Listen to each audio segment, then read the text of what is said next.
제가 정말 어릴 적에 학창시절 막 중고등학교 다니고 그럴 때 가끔 그런 얘기들을 많이 들었어요. 교회에서는 목사님이 그냥 이 강대상을 떠나면 안 된다 이거예요. 강대상에서 거기서 그냥 거기서 지내라 이거죠.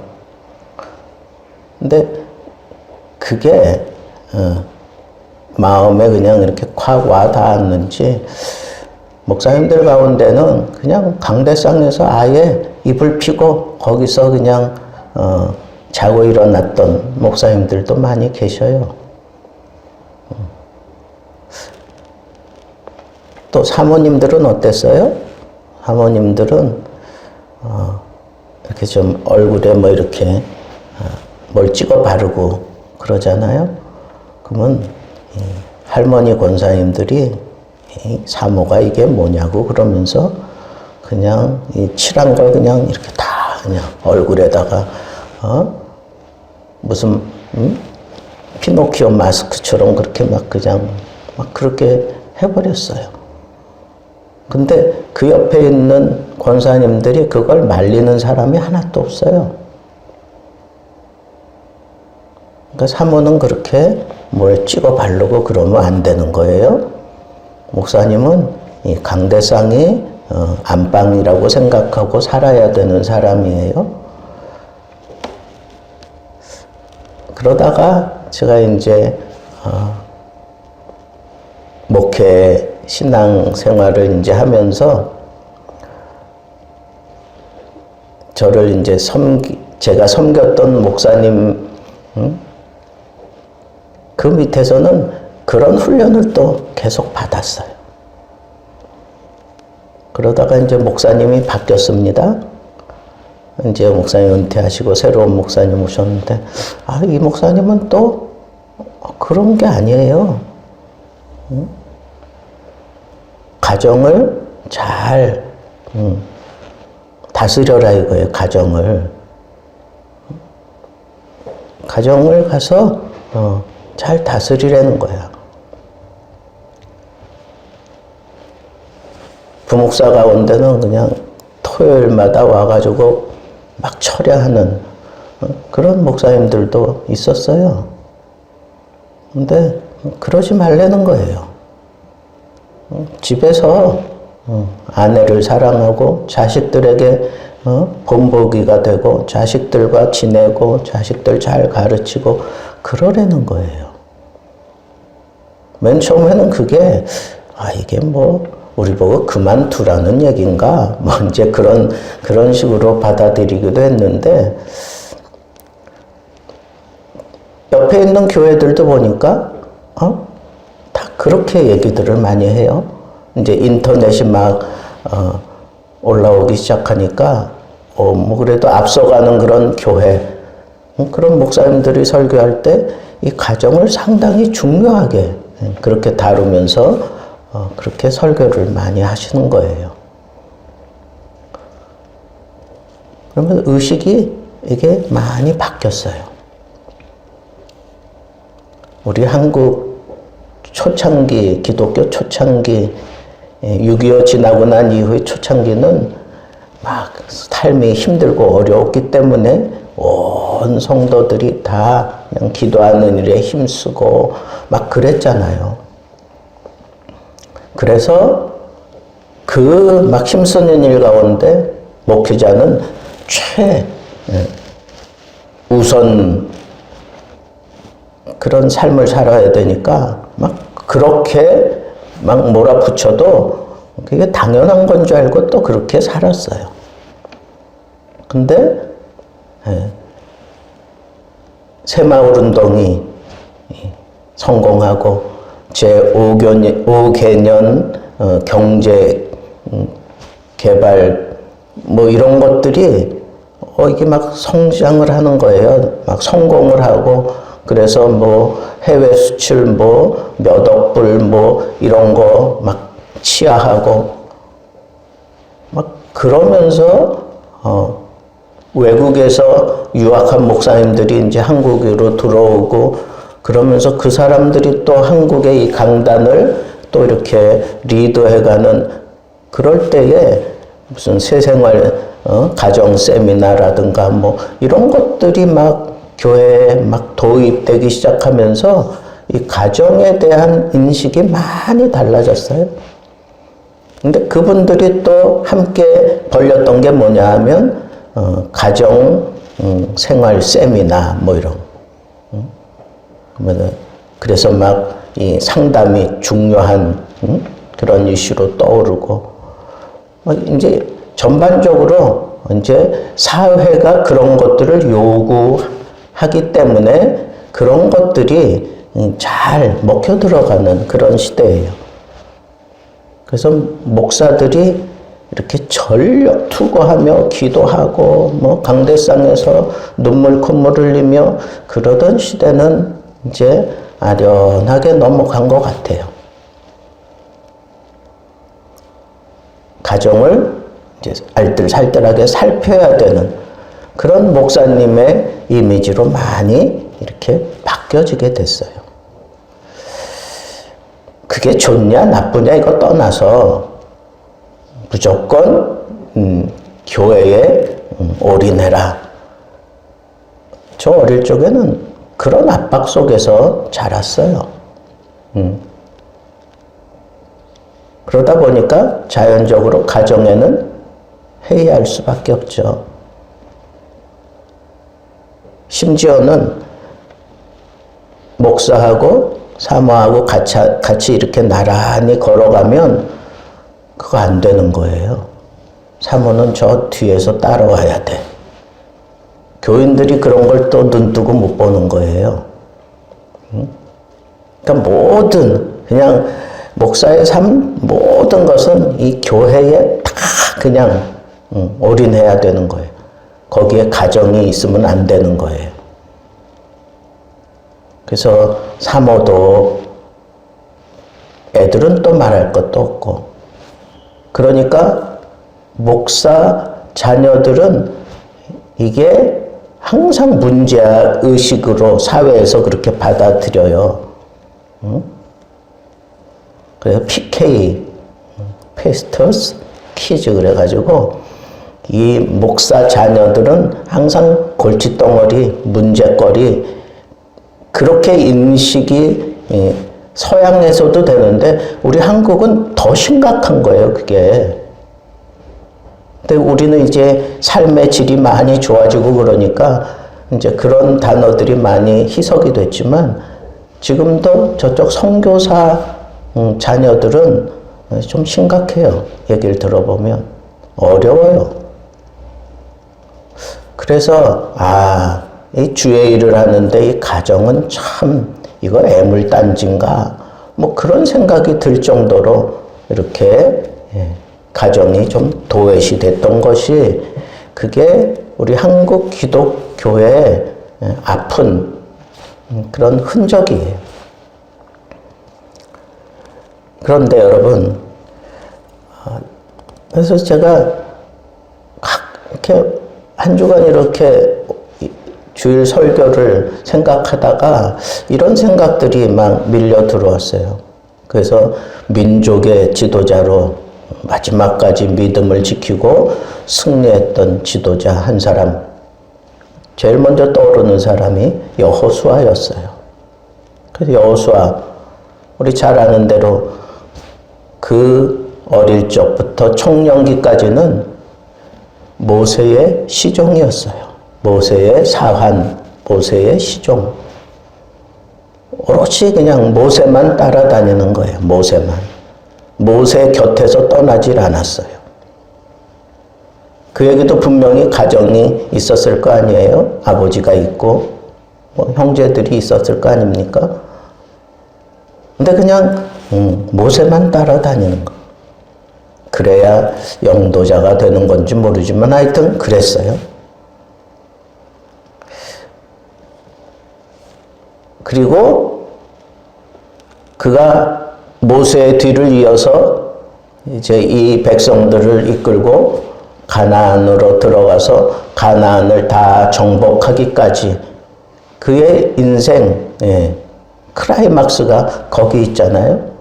그죠? 그 장년기 때 이 모세는 이런 일을 국가를 이끌어가는 그런 지도자로서의 사역을 했어요. 잘했어요. 모세에게 충성했기 때문에 잘할 수 있었어요. 하나님이 모세를 도와 함께 해주셨던 것처럼 너하고도 함께 해주겠다. 하나님이 여호수아에게 그렇게 약속하신 이유가 뭘까요? 모세에게 충성했기 때문에 그래요. 하나님은 그 충성을 귀하게 보신 거예요. 그래서 여호수아가 가나안 땅에 들어가서 그 가나안을 다 정복하기까지 온전히 이 백성들과 함께 행보를 하고 같이 걸었죠. 근데 그때 이 여호수아에게 모세 밑에서는 충성을 다했지만 하나님의 직접적인 인도하심을 통해서는 순종하기를 배웠어요. 말씀에 순종하는 것. 하나님의 말씀에 순종하는 것을 터득을 했어요.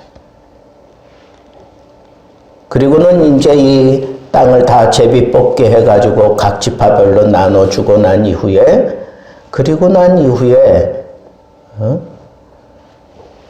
갈렙이 내 나이 85세로 돼, 뭐, 이렇게 얘기하는 거 보면 이 갈렙보다는 조금 더 나이가 많았다고 보는 건데, 그리고 여호수아는 110세에 하늘의 부르심을 받았어요. 그러면 땅 다 정복하고 웬만큼 이제 다 자기 할도리 다 끝내고 난 다음에 나머지 한 30년 동안 여호수아가 한 일은 뭘까? 저는 오늘 말씀에서 여호수아는 나머지 30년 그저 교회에 나라에 그러지 않았어요. 그러지 않고 가정에 충실했다. 오늘 말씀이 저는 그렇게 와 닿았어요. 뭐라 그래요? 나와 내 집은 여호와를 섬기겠노라. 내가 영웅이 되었어요. 민족적인 영웅이 되고 난 이후에 그제서야 비로소 가정을 책임질 수 있는 그런 삶의 모습을 보여준 위대한 지도자가 바로 여호수아예요.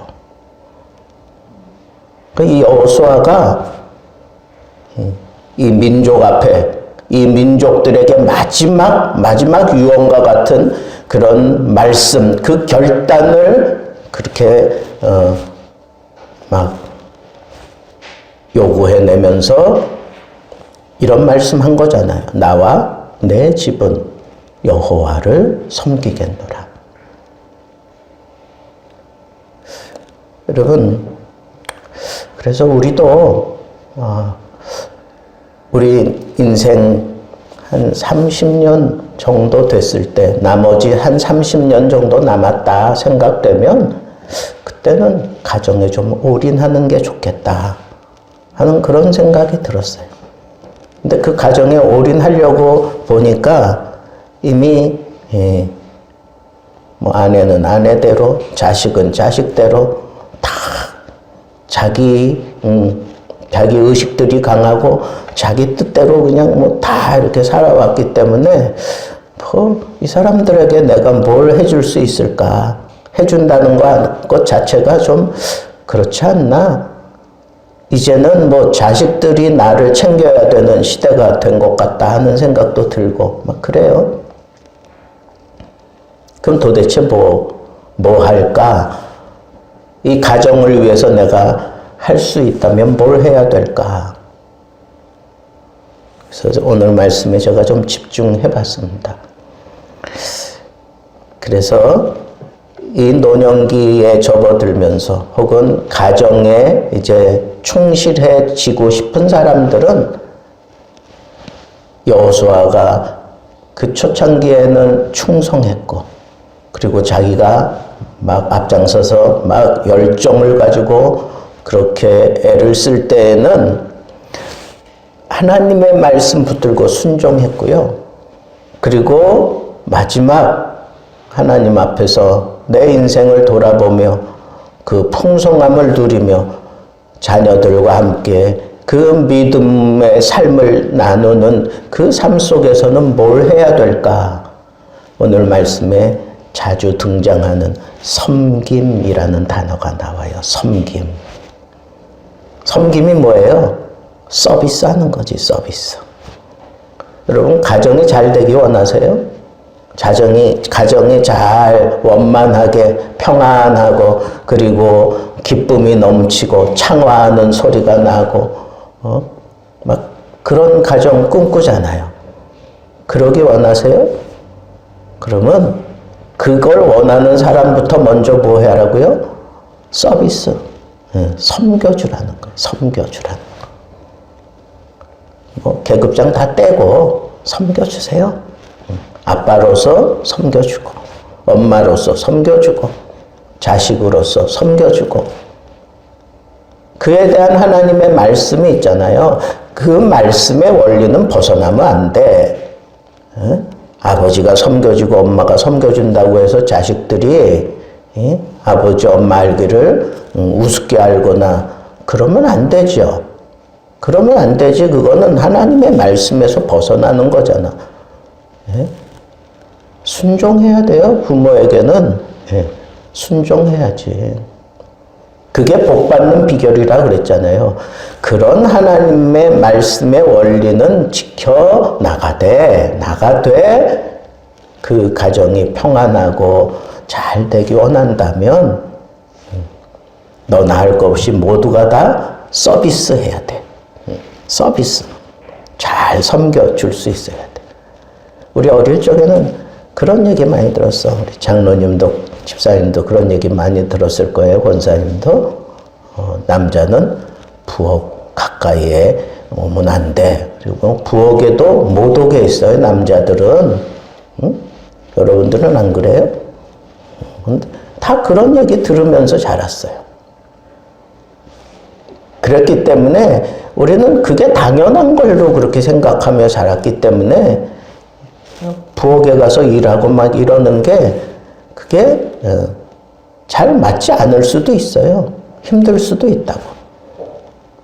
근데 그 의식부터 우리 바꿔야 돼. 그 의식부터 바꿔야 돼. 개혁을 해야 돼요. 개혁을.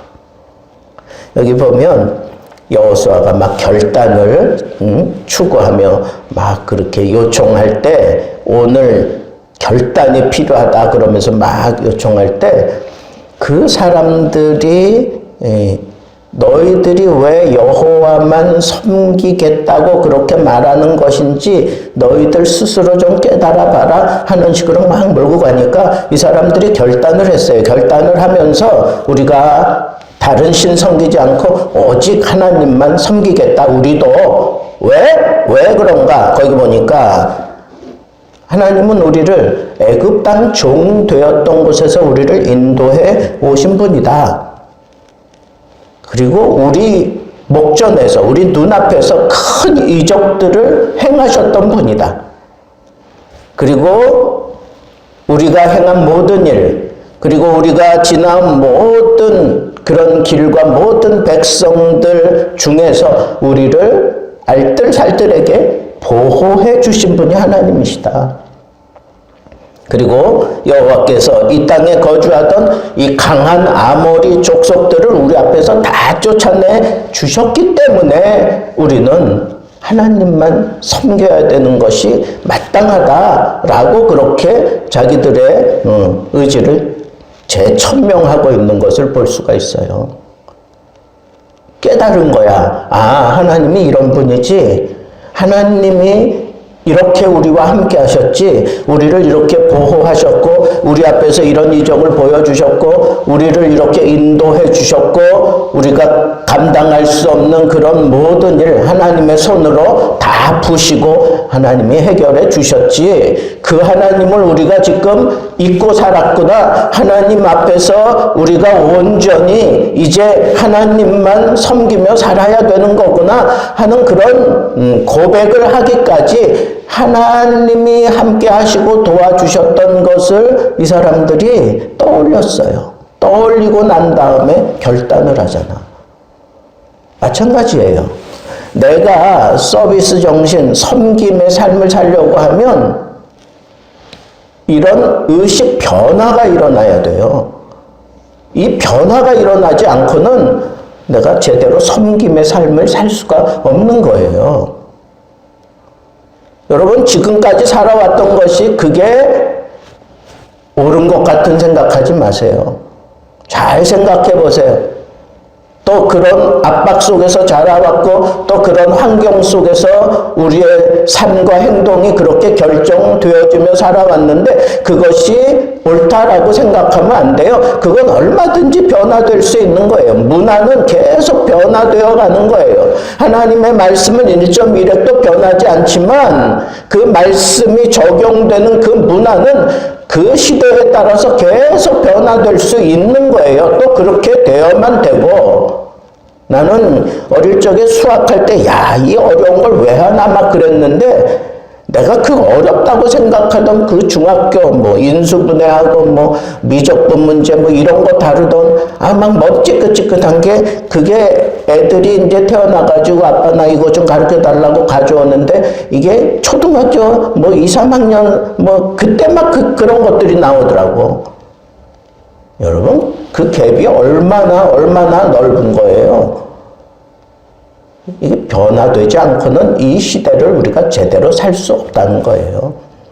변화되어가는 이 시대 속에서 우리가 정말 제대로 섬기려면 정말 섬김을 통해서 이 가정을 세워야 되는데 제대로 섬기려면 내 의식이 개조되지 않고는 의식이 변화되지 않고는 섬길 수 없다는 거예요. 언제까지 그렇게 권위주의적으로 사람들을 그렇게 막 짓밟겠어요. 이제는 그런 거 먹히지도 않아요. 여러분 섬겨야 돼. 여호수아가 민족의 영웅 아닙니까? 아니 백성들이 이 여호수아와 함께 하면서 이런 굉장한 보호하심, 인도하심, 쫓아내심, 우리와 함께 하심 이런 것들을 다 눈으로 보고 체험했는데 그 제일 앞장섰던 사람이 누구예요? 여호수아잖아. 그 여호수아에게는 남들이 범접할 수 없는 그 아우라가 있었단 말이에요. 근데 그거 내려놓지 않고 어떻게 가정을 섬겨요? 거기서도 대접받으려고 하는데 거기서도 인정을 그런 식으로 받으려고 하는데 가정에서 그게 통하냐고요? 안 통합니다. 그러지 않아요. 가정은 그렇게 형성되는 게 아니라고요. 저는 여호수아를 묵상하면서 정말 많은 도전을 받아요. 이 사람이야말로 진정한 영웅이고 진정한 지도자다 하는 그런 도전을 많이 받았습니다. 여러분, 이 가정이 좀 더 확장된 곳이 어디예요? 교회잖아. 교회도 마찬가지야. 목사가 대접받으려고 들고 장로님이 대접받고 안수집사님이 권사님이 대접받아야만 그래야만 이 교회가 잘 될 것 같죠? 아니요. 대접은 하는 거지 받는 게 아니에요. 대접을 하세요. 그러나 대접을 받을 생각하지 마세요. 그게 뒤처져지는 거예요. 그 의식을 빨리 깨야 돼요. 우리 특별히 한국 사람들은 이 양반 의식이 있어가지고 자꾸 그냥 받으려고만 드는데 여러분 그래서는 변화되지 않습니다.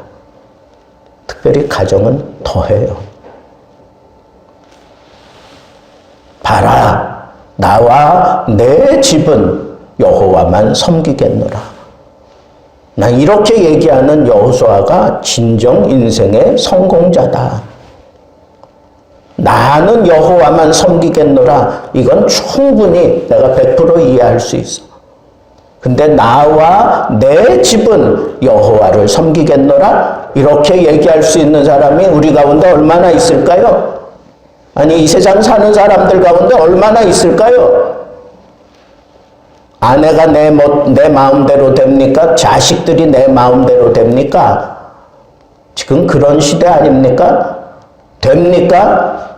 그게 도덕으로 돼요? 그게 회초리로 됩니까? 일시적으로는 될 수 있을런지 몰라도 그렇게 되는 게 아니에요. 그러면 여호수아는 어떻게 나뿐 아니라 내 집이 여호와를 섬기겠다고 그렇게 당당하게 자신 있게 얘기할 수 있었을까요? 그는 모든 거 다 내려놓고 가족 가운데서 섬기며 살았어요. 섬기며 사는 사람이에요. 저는 이 도전이 가장 큰 도전이라고 생각했어요. 여러분, 뭐 다른 거, 뭐 제가 무슨 학적인 발표하는 것도 아니고 깊은 깨달은 거 이거 하나 깨달았어요. 아, 가정은 섬김으로 세워가는 거다. 섬김으로 세워가는 거다. 그러려면 우리가 의식부터 바꿔야 된다. 의식부터 바꿔야 된다. 그리고 여러분, 의식을 바꿀 수 있는 사람은 그 전에 이런 것들을 다 경험했던 사람이에요. 하나님이 우리를 인도하신 거, 하나님이 우리를 보호해 주시는 거, 우리 앞에서 적군을 다 내쫓아 준 거, 그리고 하나님께서 우리와 함께 하시면서 우리 가운데 일어났던 이 모든 일들, 이런 것들 다 하나님께서 다 해결해 주시고 인도해 주시고 이끌어 주시고 승리하게 하시고, 그러기 위해서 내가 하나님 앞에서 충성을 다하고 하나님 말씀 붙들고 순종했던 사람이 뭘 바꿀 게 있는 거지. 그런 것도 없는 사람이 뭘 바꿀 수가 있어요. 이스라엘 백성들이 그랬잖아요. 막 여호수아가 도전을 하니까 우리도 당신이 그렇게 결정한 것처럼 우리도 하나님을 택하고 살겠습니다. 왜? 우리도 당신과 같이 하나님의 인도하심을 내가 알았다. 하나님이 내 앞에서 이적을 행하신 건 내가 다 봤다. 하나님이 이 강한 적군을 다 내쫓아 주신 것도 내가 보았고, 하나님이 나와 함께 하시며 승리하게 하신 것 나도 보았기 때문에 나는 하나님만 섬기겠다. 그렇게 얘기하고 있어요. 여러분, 우리 다방면으로 충성합시다. 말씀에 순종합시다. 그리고 섬깁시다. 이 섬김의 삶, 그것이 영웅을 만드는 겁니다. 2023년도 믿음의 영웅들 다 되기를 우리 주님의 이름으로 축복합니다. 예.